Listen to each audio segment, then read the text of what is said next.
இன்னைக்கு நம்ம சென்னை நகரின் மிக பழமையான கோவில்களில் ஒன்றான, அதாவது 1200 ஆண்டுகள் முன்பு கட்டப்பட்ட அருள்மிகு பொன்னியம்மன் திருக்கோயிலோட சிறப்பை பற்றி தான் பார்க்க போகிறோம். இந்த திருக்கோயில் சென்னை நகரின் ஓரூர் அருகிலுள்ள காரம்பாக்கத்தில் அமைந்துள்ளது. சமீப காலமாக நீங்கள் பார்க்கக்கூடிய நிறைய டிவி தொடர்கள் மற்றும் சினிமாவில் இடம்பெறக்கூடிய அந்த கோவில் இந்த காரம்பாக்கம் பொன்னியம்மன் கோவில் தான். எடுத்துக்காட்டுக்கு விஜய் தொலைக்காட்சியில் ஒளிபரப்பாகக்கூடிய சிறகடிக்க ஆசை, பாக்யலட்சுமி மற்றும் பல தொடர்களில் இந்த கோயிலில் தான் படப்பிடிப்பு நடத்திருக்காங்க.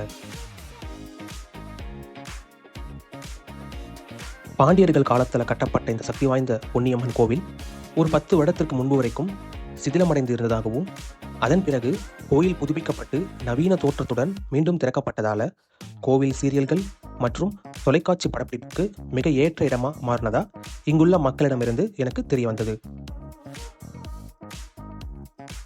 இந்த கோவிலை பற்றி மேலும் சொல்லணும்னா, இந்த கோவிலோட பிரதான தெய்வமா பொன்னியம்மன் வடக்கு நோக்கி அமைக்கப்பட்டிருக்கிறது. ஆனால் கோவில் நுழைவு வாயில் தென் பகுதியில் அமைந்துள்ளது.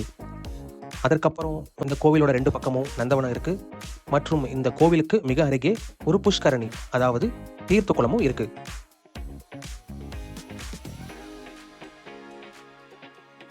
மேலும் ஆடி மாசத்துல பெரும் திரளான பக்தர்கள் இந்த கோயிலுக்கு வருகை தந்து பொங்கல் படைச்சி அம்மனை வழிபடுவாங்கன்னு இந்த கோயில் அர்ச்சகர் சொன்னாங்க. ஸோ சென்னையில் நீங்கள் இருந்தீங்கன்னா கண்டிப்பாக இந்த கோயிலுக்கு வந்து பாருங்கள். நாங்கள் வரும்போது ஒரு சீரியலோட படப்பிடிப்பு நடந்துட்டு இருந்தது. ஸோ உங்களுக்கு சான்ஸ் இருந்தால் நீங்களும் ஒரு படப்பிடிப்பை கண்டுகளிக்கலாம். இந்த வீடியோ உங்களுக்கு பிடிச்சிருக்குன்னு நினைக்கிறேன். பிடிச்சிருந்தனா லைக் அண்ட் சப்ஸ்கிரைப் பண்ணுங்கள். தேங்க்ஸ்.